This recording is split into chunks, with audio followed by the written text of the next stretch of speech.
Scientists uncover new truths all the time. Most discoveries pass quietly into academic journals. But sometimes, science forces us to rethink everything we thought we knew about a people, their identity, and even a nation's history.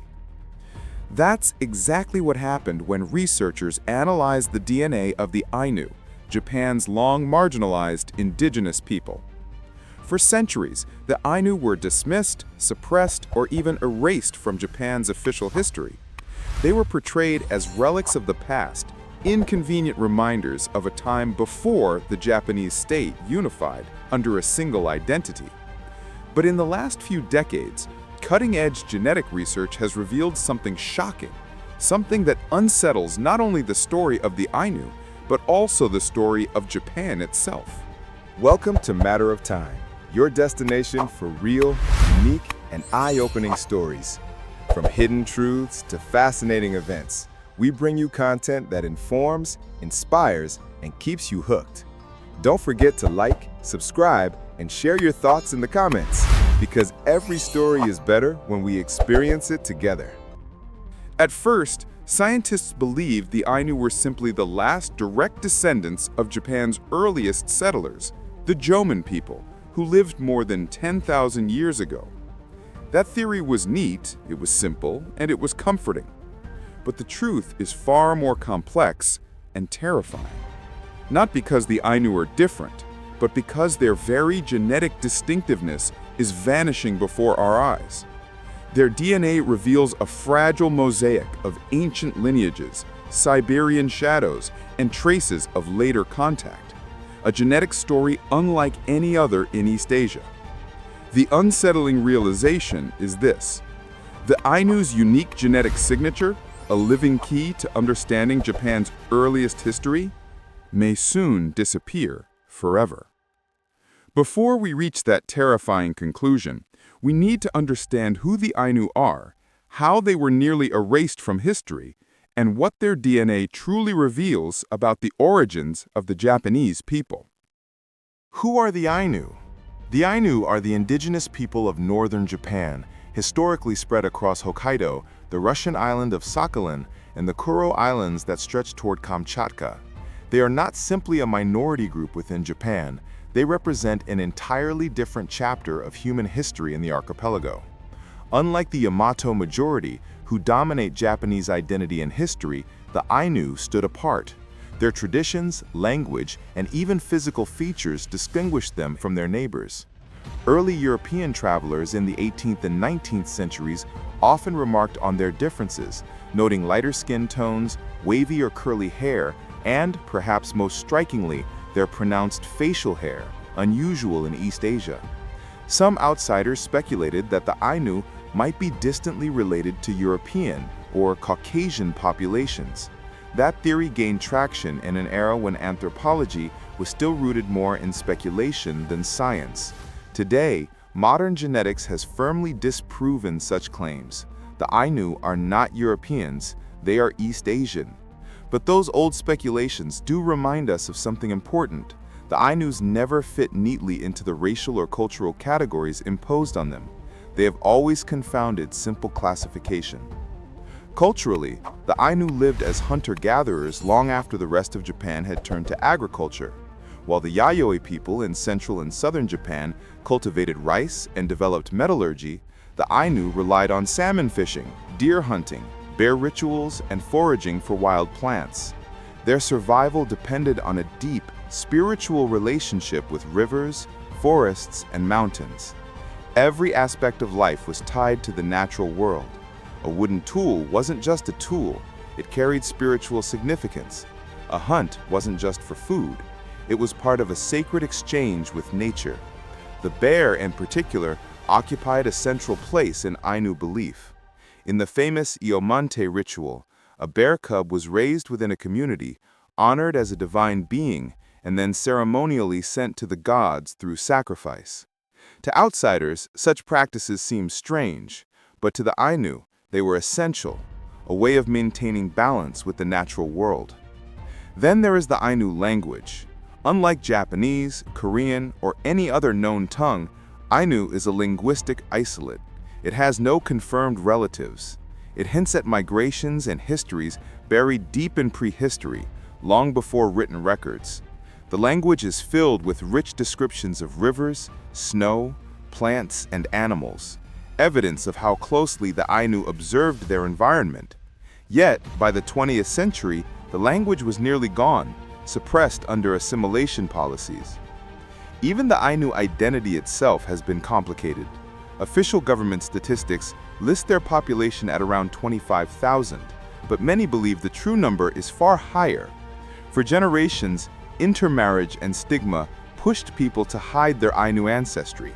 Some families deliberately concealed it to avoid discrimination. Even today, many descendants of Ainu hesitate to publicly claim their heritage, knowing the prejudice their ancestors endured. This complexity is why the study of Ainu DNA matters so much. It isn't just about genetics, it's about cultural survival.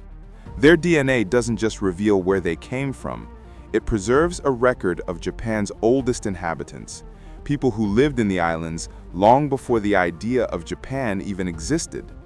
And as scientists dug deeper into that record, what they found shook the foundations of history.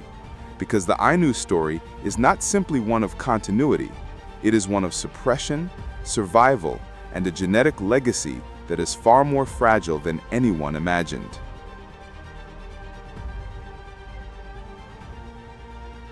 The story of the Ainu cannot be told without the story of their suppression. By the late 19th century, Japan was entering the modern era. The Meiji government wanted a strong, unified nation, one identity, one people, one history. Diversity was not seen as strength, it was seen as a threat. And in this vision of a homogeneous Japan, the Ainu were an inconvenient reminder of the past. Their distinct traditions, language, and even appearance clashed with the government's dream of unity, so the state took action. In 1899, the government passed the Hokkaido Former Aborigines Protection Act. Its name suggested care and support, but in reality, it was a system of forced assimilation. Ainu children were prohibited from speaking their language in school. They were given Japanese names. Tattoos, once a vital part of Ainu culture, especially for women, were outlawed. Sacred hunting rituals were banned. Animistic ceremonies were declared primitive. The law even sought to reshape how the Ainu lived. Communities were coerced into farming, even though much of the land they were forced onto was infertile and unsuitable for agriculture. Traditional hunting and fishing rights were stripped away, leaving many families in poverty. The impact was devastating. Generations of Ainu grew up disconnected from their ancestral traditions. Their language faded as children were punished for speaking it.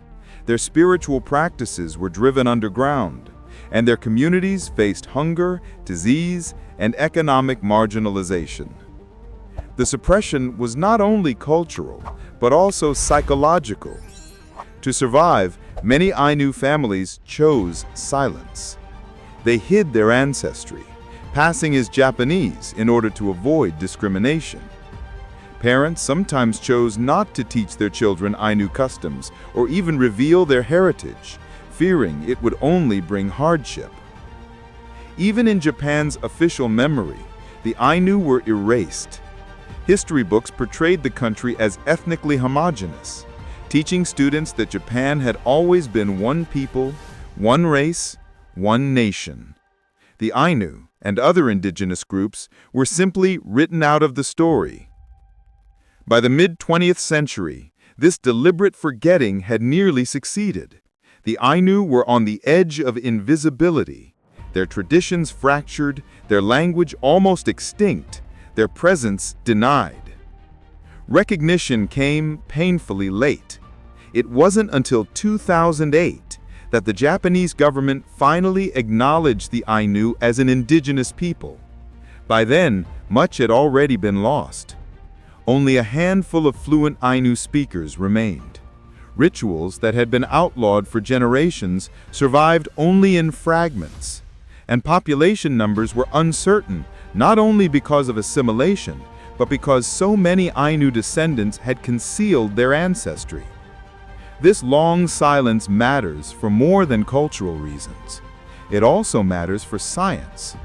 Because when so much of a people's history is erased, their DNA becomes one of the only ways to uncover the truth.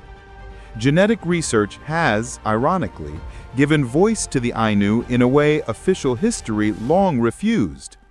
By analyzing ancient remains and comparing them with modern Ainu populations, scientists could begin to reconstruct their origins, migrations, and survival.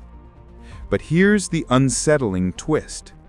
The DNA didn't reveal the neat story researchers expected.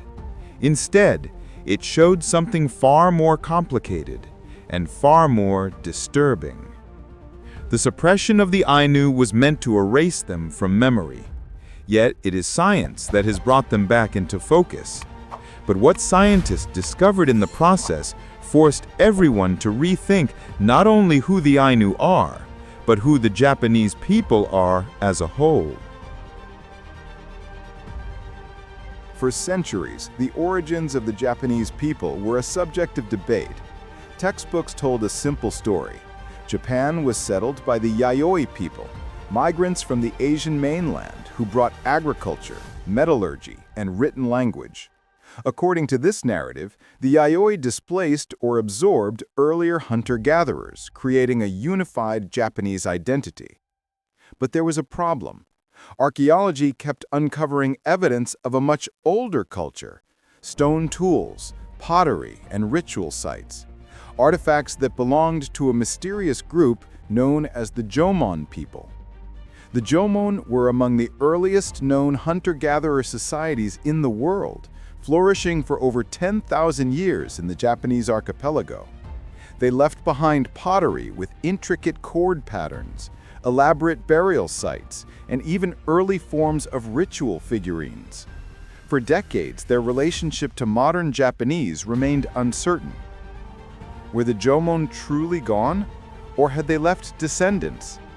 The Ainu, with their distinct appearance and traditions, seemed to offer a clue, but it was DNA that delivered the proof. In the early 21st century, scientists began extracting genetic material from ancient Jomon remains. What they discovered shocked the academic world. The Ainu were not just culturally different, they were direct descendants of the Jomon people. Genetic studies showed that while most modern Japanese carry a mixture of Yayoi and Jomon ancestry, the Ainu preserved the strongest link to the Jomon line. Their DNA contained markers that stretched back thousands of years, surviving through millennia of migration and assimilation. This revelation shattered the old narrative. Japan was not the product of a single migration wave. Instead, it was the result of multiple layers of history, with the Jomon at the very foundation. But the DNA told an even startling story. The Ainu weren't just descended from the Jomon. They also carried traces of connections far beyond Japan. Some genetic markers linked them to ancient populations in Siberia and even the Arctic, suggesting deep ties to northern hunter-gatherers. Others hinted at possible links to early coastal migrations across the Pacific. This meant the Ainu weren't just a regional people. They were part of a much larger prehistoric puzzle, a living echo of humanity's migrations across Ice Age landscapes. For the Ainu, this discovery was both empowering and haunting. On one hand, science had validated what many elders had long believed, that they were not outsiders in Japan, but among its oldest inhabitants. On the other, it revealed a chilling truth. Their survival was not just cultural, it was biological. They were the last custodians of a lineage stretching back tens of thousands of years. But with this knowledge came a disturbing implication. If the Ainu held the key to Japan's most ancient roots, why had they been marginalized, erased, and forced into silence for so long? The answer lies not only in politics, but in what the DNA revealed next. Because the Ainu's genetic story didn't just challenge Japan's national identity, it also uncovered something that scientists themselves struggled to explain. A strange and unsettling piece of evidence that changed the way we think about human history. The Ainu were nearly erased by policy, by silence, by history itself.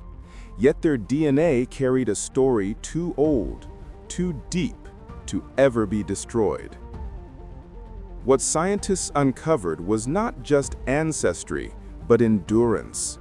The Ainu are living proof that Japan's origins are not simple, not singular, but layered and ancient.